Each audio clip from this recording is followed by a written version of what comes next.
Friends, अगर आप JEE mains या नीट क्वालिफाई करना चाहते हो तो आप सबसे बेस्ट जगह हो, क्योंकि आज बात करेंगे इंडिया के सबसे बेस्ट लर्निंग ऐप अनअकैडमी की, जहां पर आपको जेईई मेंस और नीट की सभी क्लासेस लाइव मिलेंगे और पूरा कोर्स आपका कवर किया जाएगा।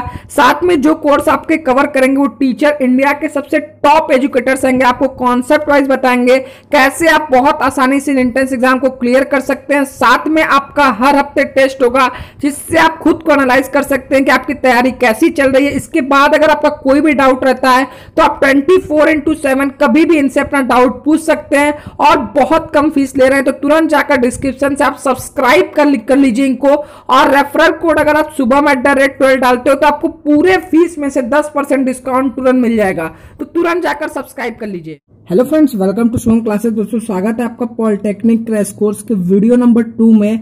स्टार्ट करेंगे आज के मोस्ट इंपॉर्टेंट क्वेश्चन। जिस टाइप के क्वेश्चन पॉलिटेक्निक के पूछे जाते हैं उसी टाइप के मैं प्रैक्टिस करा रहा हूं।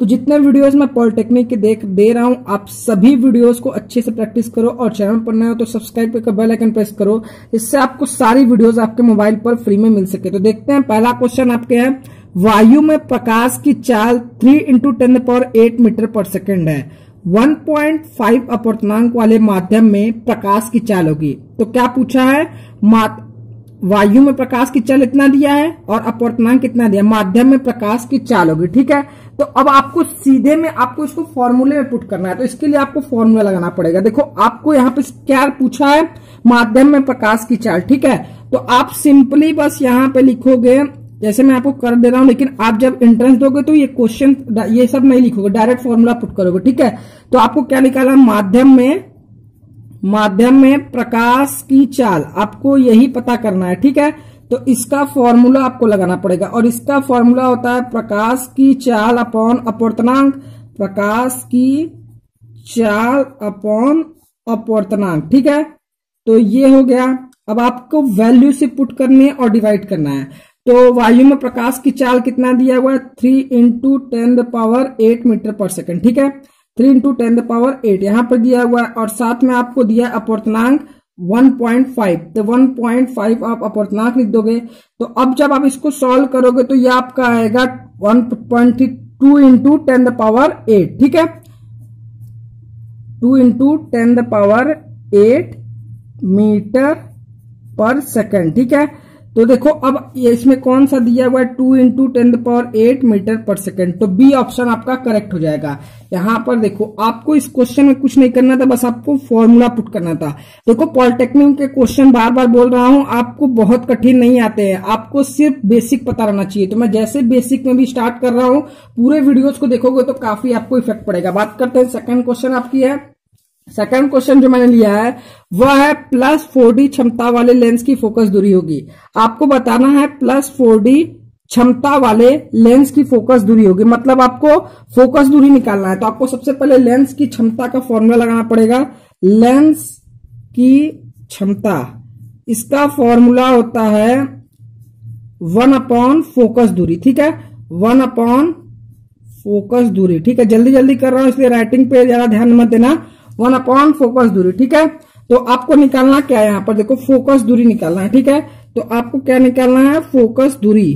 ठीक, फोकस दूरी, तो ये हो जाएगा फोकस दूरी। तो 1 लेंस की क्षमता हो जाएगा 1, ये इधर आ जाएगा नीचे 1, इतना तो समझते ही होगा, 1 लेंस की क्षमता। ठीक है, अब 1 और लेंस की क्षमता यहां पर गिवन है, 1 लेंस की क्षमता है +4D। ठीक है, तो यहां पर लिख दोगे 4D। ठीक, 4D 1/4D। अब जब इसको आप ये करोगे, डिवाइड करोगे, तो ये हो जाएगा आपका 0.25 मीटर। ठीक है, ये हमेशा प्लस में होता है तो इसलिए आप प्लस लिख दो, +0.25 मीटर। ठीक है, तो यहां पर देख लो, तीसरा ऑप्शन आपका दिया हुआ है +0.25 मीटर। ठीक है, तो ये आपका हो जाएगा दूसरे का तीसरा ऑप्शन। अब बात करते हैं थर्ड क्वेश्चन की। थर्ड क्वेश्चन भी इंपॉर्टेंट है। एक विद्युत बल्ब पर 12 वोल्ट 60 वाट अंकित है। ठीक है, एक विद्युत बल्ब पर 12 वोल्ट 60 वाट अंकित है, तो इसमें धारा होगी। आपको क्या निकालना है, धारा। मतलब धारा से मैं किससे डिनोट करते हैं, आई से। तो आपको पता है शक्ति P = क्या होता है, P = होता है VI। ठीक है, आपको P = VI होता है। तो आपको क्या निकालना है ये भी देख लो, यहां पर निकालना है धारा।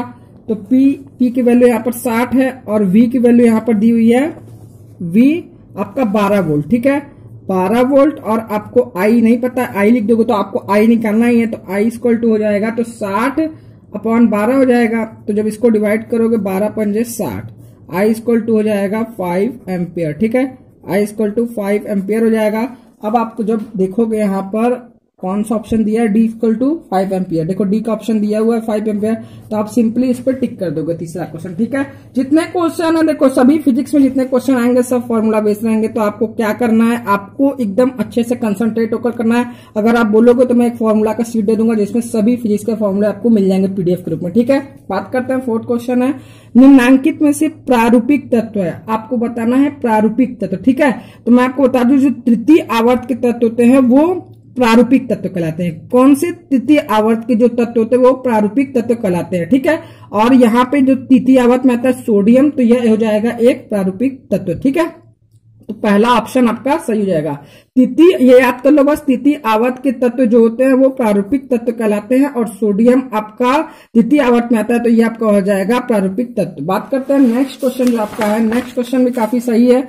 पीतल में होते हैं, ये देखो क्वेश्चन, पीतल में होते हैं, इस टाइप क्वेश्चन बहुत आते हैं पॉलिटेक्निक में, पीतल में होते हैं। तो आप सभी को पता होगा पीतल में क्या क्या होता है, सीयू जो होता है वो आपका होता है 80% तक, और जो आपका ये जेडन होता है, जेडन आपका 20% तक होता है। ठीक है, तो यहाँ पर देख लो सीयू और जेडन दोनों पीतल में होते हैं, तो सीयू और जेडन, तीसरा क्वेश्चन इसका तीसरा ऑप्शन सही हो जाएगा। ठीक है, पीतल में अगर परसेंटेज ही पूछेगा तो सीयू की मात्रा 80% और जेडन की 20%, ये भी याद कर लो। ठीक है, बात करते हैं नेक्स्ट की। नेक्स्ट है एक अवतल दर्पण की वक्रता त्रिज्या 15 सेंटीमीटर है।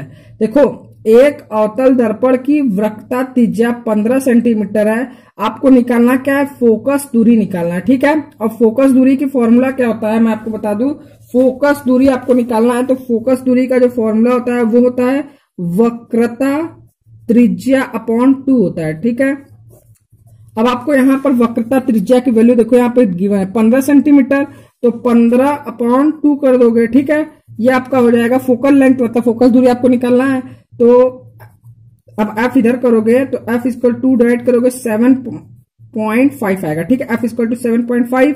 और यहाँ पर देखो जो सबसे ध्यान देने बात है, ठीक है, अवतल दर्पण है ना, तो अवतल दर्पण की फोकस दूरी हमेशा ऋणात्मक होती है, तो ये -7.5। ये देखो क्वेश्चन से ये आपको पता चल सकता है, मतलब देखो अवतल दर्पण पूछा है तो देखो यहाँ पर 15 से 2 करोड़ 7.5 आएगा, तो कितने बच्चे देखो यहाँ पर देखो 7.5 भी दिया है। ठीक है, लेकिन यहाँ पर आपको ध्यान देने वाली बात है कि अवतल दर्पण है और अवतल दर्पण की जो फोकस दूरी होती है, जो फोकस दूरी आपको निकालने के दिया है वो हमेशा ऋणात्मक होती है, तो इसका आंसर हो जाएगा -7.5 सेंटीमीटर। ठीक है, यही छोटी छोटी मिस्टेक है, अगर आप देखो ये अवतल दर्पण ध्यान नहीं दोगे तो आप +7.5 पे टिक करके चले जाओगे क्योंकि 7.5 आ रहा है। ठीक है, अब आप यहाँ पर ध्यान दिए कि अवतल दर्पण और अवतल दर्पण का आपको पता है कि फोकस दूरी हमेशा ऋणात्मक में होती है, तो -7.5 सेंटीमीटर आप टिक करके आओगे। ठीक है, छोटी छोटी मिस्टेक आपको नहीं करना है, आपको अच्छे से मतलब कॉन्सेप्ट क्लियर रहेगा जैसे मैं बता रहा हूं, तो आप आराम से स्कोर कर लोगे अच्छे मार्क्स। ठीक है, नेक्स्ट है 1 एंगस्ट्रॉम का मान होता है, तो आपको ये रखना पड़ेगा, आपको ये पता होना चाहिए 10⁻⁻10 माइक्रोन 1 एंगस्ट्रॉम का मान होता है, 10⁻⁻10 माइक्रोन। ठीक है,